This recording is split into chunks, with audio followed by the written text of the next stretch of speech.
అన్నా నమస్కారం అన్న. నా పేరు సిహెచ్ సాయిల్ యాదవ్. నేను బిఎంఎస్ గ్రేటర్ హైదరాబాద్ ఉపాధ్యక్షుడిని.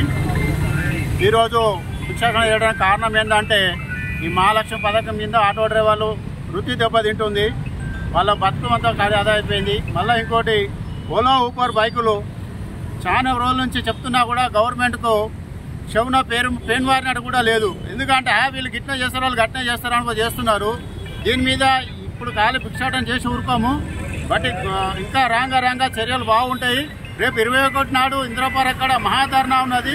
ఇంచుమించు ఏం లేని ఒక 5-6 వేల మందితో కూడా మహాధర్నా చేస్తున్నాము. దాన్ని కూడా మా నాయకులు ప్రకటించారు. ఇదే ఇంతవరకు నిర్ణయం లేదంటే ఈ తెలంగాణ లోపల ఉన్న ఆటో డ్రైవర్లను అందరిని ఐకమత్యం చేసుకొని జిల్లా వారికి అందరు ఇప్పుడు కూడా జిల్లాల వారికి అందరు చెప్తున్నాం. జిల్లా వారికి అందరు పోయిండ్రు.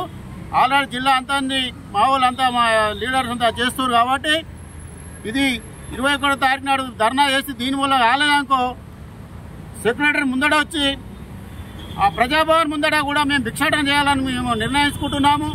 సెక్రటరీ ముందట కూడా ఈ 5,7 లక్షల మంది ఆటో డ్రైవర్లు ఉన్నారు. కాబట్టి ప్రతి భిక్షాటన అసెంబ్లీ సెక్రటరీ నీ ప్రజాభవన్ కూడా వచ్చి మేము ఆల్రెడీ మీ ప్రజాభవన్లో భిక్షాటన చేస్తాం, మీ ఎమ్మెల్యేల ఇళ్లలో భిక్షాటన చేస్తాం, మీ మంత్రి ఇళ్లలో భిక్షాటన చేస్తాం, మీ ఇళ్ల పూట తిరుగుతాం. మేము ఇప్పటి నుంచి మేము ప్రజల గురించి మేము కూడా కష్టం చేస్తున్నాం. మీరేదో ప్రజాసేవ చేస్తున్నాం, మీరే ఫెయిల్ అవుతారు. కానీ మేము కూడా చేసే ప్రజాసేవనే.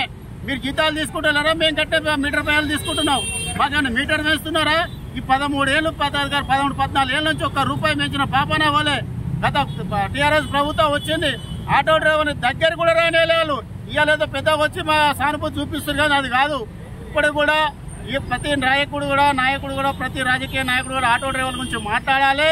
ఆటో డ్రైవర్ల పరిష్కారం చెయ్యాలి. చెయ్యని వేళ ప్రతి రాజకీయాన్ని ఇల్లు ముట్టడిస్తాం, ప్రతి ఎమ్మెల్యే ఇంటికి పోతాం, ప్రతి ఎంపీ ఇంటికి పోతాం, ప్రతి మినిస్టర్ ఇళ్లలో కూడా పోయేస్తాం. ప్రతి మళ్ళీ అదే కాకుండా మండల లెవెల్లో కూడా మా ఐక్యత సమితి మండల లెవెల్లో కూడా మేము అందరికీ పాంప్లెట్లు ఇవ్వనిస్తున్నాం. మేము ఆడ కూడా ధర్నాలు పెడుతున్నాం. ఈ ఒకరో రోజు కాదు, ఇది రోజో కార్యక్రమం చేయాలని నిర్ణయించుకున్నాము. ఇది ప్రభుత్వం దిగి వచ్చేదాకా ఏదో కార్యక్రమం చేయాలని మేము నిర్ణయించుకున్నాము. ఎంతవరకైనా పురుసతే ఆఖరికి ఆటో డ్రైవర్ల పట్టి లోపడేస్తారా, మీరు జైల్లో వేస్తారా, ఏమైనా వేసుకోరి, మేము ఎక్కడికైనా తెగిస్తాం. ఇదే కాదు, రోడ్ల మీద కూడా నిలబడతాం. మీకు ఇప్పటి నుంచి మీరు ఏం చేయాలనుకుంటారో చేయండి. ఇప్పుడు ప్రతి ఒక్కరికి మహిళా పథకం, ఉచిత పథకం మహిళలకు ఇస్తారా? మేము మనుషులం కాదా? ఆటో డ్రైవర్లకు మహిళలు లేరా? వాళ్ళ ఇళ్లలో బతుకులేవా? ఆటో డ్రైవర్లు పొట్టగొట్టి మీరు ఏదో ఫీల్డ్ దాని మీద మీరు లాభం పొందుతున్నారు అనుకుంటారు. కానీ మేము మమ్మల్ని ఆగం చేసి మీరు అదేది లేదు. మీరు అదే కాదు, ఓలా ఊబర్ గవర్నమెంట్కి లాభం, ఆటో డ్రైవర్ల నష్టం. ఏమి ఇస్తుంది ఓలా ఊబర్? 5 కిలోమీటర్లు పోతే 60 రూపాయలు ఇస్తాడు. దాని మీద ఎవరు అడుగుతారు? గవర్నమెంట్ దాని మీద కమిషన్ తినుకుంటా ఓలా ఊబర్ కూడా ఓపెన్ చేసినావు. ప్రతి యాప్లు ఓపెన్ చేసుకుంటే కమిషన్లు తినుకుంటా మీరు ఓపెన్ చేయండి. ఇక్కడ మా పొట్టగొట్టిరి. అసలు ఇప్పుడు ఆటో డ్రైవర్లకు ఏముంది? మీరు ఇప్పుడు ట్యాక్సీలు కట్టుకుంటున్నారు, మీరు బండ్లు పెట్టినా చేపిస్తలేమా? మేము ఏం కడతలేమా? Licence renewal చేపిస్తలేమా? మేము అన్నీ చేపిస్తున్నాం. గవర్నమెంట్కి మేము పైసలు సంవత్సరం వస్తారు కదా, గవర్నమెంట్ 10-12 వేల రూపాయలు మేము సంవత్సరానికి గవర్నమెంట్కి అందగడుతున్నాం. మాకేమిస్తుంది గవర్నమెంట్? ఒక్క రూపాయి కూడా ఇస్తలేదు. ఎందుకు అది గవర్నమెంట్ ఇంకేనాడు చేస్తుంది? ఏ గవర్నమెంట్ వచ్చినా కూడా ఆటో డ్రైవర్ పొట్టగొట్టడానికి నెంబర్ 1 అయిపోయింది గవర్నమెంట్. ప్రతి గవర్నమెంట్ ఆటో డ్రైవర్ పొట్టగొడుతుంది కదా.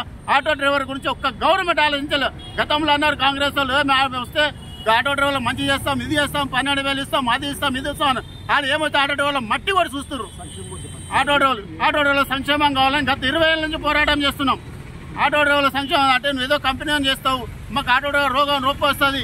రోగం రూపాయి ఎక్కడ వాళ్ళు 10 లక్షల రూపాయలు పెట్టుకొని మేము చేస్తాం. మాకు అదే ఈఎస్ఐ కల్పిస్తే హాస్పిటల్ పోయి మేము ట్రీట్మెంట్ చేపించుకుంటాం. మాకు అది లేదు, ఏది లేదు కూడా. ఏమన్నా అంటే మీది ఒక కంపెనీ మీది కదే అంటే అది మా కంపెనీ లేదు. మాకు యూనియన్ ఉంది కదా, మా యూనియన్ ద్వారా చేయి. మా యూనియన్ వాళ్ళు చెప్తా కదా, మేము ఇస్తాం కదా యూనియన్ వాళ్ళము. మా యూనియన్ ద్వారా మేము మెంబర్షిప్ చేపించుకోవడం, ఆ నెంబర్ల ప్రకారం చేయరు. ఏది చేయరు. అన్యాయం మమ్మల్ని అడ్డం చెప్తే అర్థం చేసుకుంటున్నారు. ఇదే మా గురించి. అందరికీ నమస్కారం.